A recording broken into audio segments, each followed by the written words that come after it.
This is how you will perform an internal transfer on AssegAI FX. Once you are logged into the dashboard, you will need to navigate to My Wallet.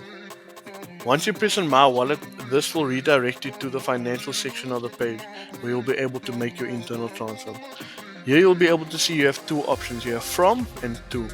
In this scenario, we will be transferring from the wallet to a trading account, but you are also able to make the transfer from a trading account to your wallet. So for this example, let's click on from the wallet and we will transfer the funds to this MT5 account right here. We will then scroll down and we'll be enter the amount that we would like to transfer over.